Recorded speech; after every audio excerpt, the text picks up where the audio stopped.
Kemudian soalan seterusnya, solat witir di luar bulan Ramadan, perlukah baca kunut? Adakah ia sunat? Saya baca doa kunut dalam solat witir walaupun di luar bulan Ramadan. Bolehkan ustaz? Dia nak suruh ustaz jawab boleh ke? Sebab dia dah buat kan. Biasanya orang belum buat dia tanya dulu. Ni dah buat. Dia dah buat dah. Memang amalan dia baca kunut dalam sembahyang witir luar daripada bulan Ramadan. Dia kunut ni dalam mazhab Syafi'i, kunut ada 3 kunut. Okey? Ada berapa kunut? Ada 3 kunut. Pertama, kunut yang dibaca dalam sembahyang subuh, rakaat kedua. Yang kedua, kunut yang dibaca dalam solat witir selepas daripada berapa? Selepas daripada 15, maksudnya start daripada 16 kita akan baca kunut.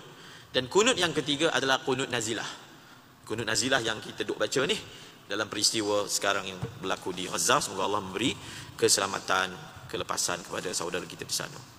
Dan 2 kunut yang pertama, kunut subuh dengan kunut witir, hukumnya sunat ab'ad. Sunat apa? Sunat ab'ad. Maksudnya apa? Kalau kita tinggal, disunatkan sujud sahwi.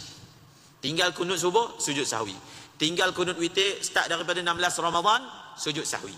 Adapun kunut nazilah, dia bukanlah sunat ab'ad. Jadi waktu orang duk baca kunut nazilah, kita tak baca.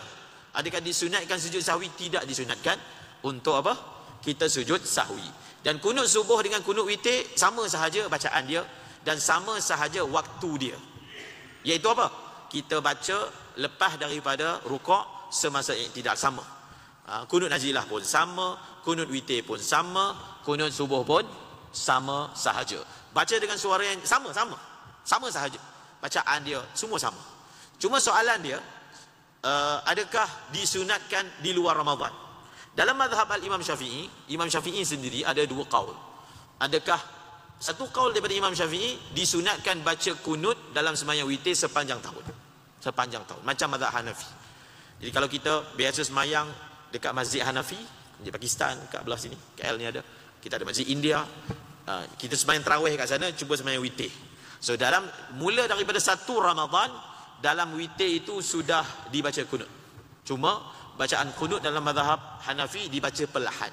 Dibaca perlahan, tidak mengangkat tangan, dan dibuat sebelum daripada rukuk. Sebelum rukuk dia baca kunut. Baca perlahan, tak angkat tangan, buat sebelum rukuk. So dalam mazhab Imam Syafi'i, kunut adakah dibuat luar Ramadan? Ada satu qaul daripada Imam Syafi'i, ya. Sepanjang-panjang Ramadan kita sembahyang je witir, sembahyang infradi, sembahyang bersendirian, rakaat yang last kita akan kunut.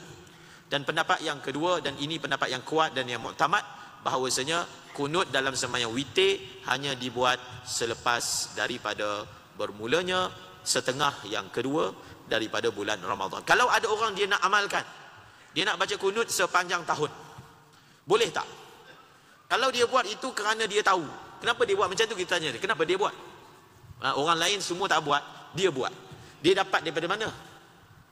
Ke dia tiba-tiba dapat ilham bangun tidur dalam kunut nak baca? Maksudnya sumber dia apa? Maksud saya, adakah dia lakukan itu dengan ilmu ataupun tidak? Kalau contohnya dia diberitahu oleh seorang ulama misalnya yang muktabar, maka tak apa, dia boleh amalkan. Tapi kalau dia rasa macam best je kunut ni, kenapa baca 15 hari je, bacalah sepanjang tahun. Kalau macam tu, maka tak boleh. Maksudnya dia buat itu bukan atas dasar ilmu, itu ada dasar sendiri-sendiri. Okey, kalau saya boleh sebutkan, ulama Syafi'i di Hadramaut, di Tarim, mereka mengamalkan pendapat yang kedua, iaitu mereka ni membaca kunut dalam sembahyang witir sepanjang tahun. Sepanjang tahun. Contoh kita kenal Habib Umar kan, dia ulama-ulama daripada Hadramaut. Jadi mereka punya amalan, orang sana dia mengamalkan membaca kunut dalam sembahyang witir sepanjang-panjang tahun. Maksudnya kalau di sembahyang witir bersendirian, tak kisahlah bulan apa pun, rakaat ketiga dia angkat tangan baca kunut, Allahumma dini fiman hadait, dan dia adalah merupakan salah satu qaul ataupun pandangan yang sahih yang boleh diamalkan di dalam mazhab al-Imam Syafi'i rahimahullahu taala rahmatan wasi'ah.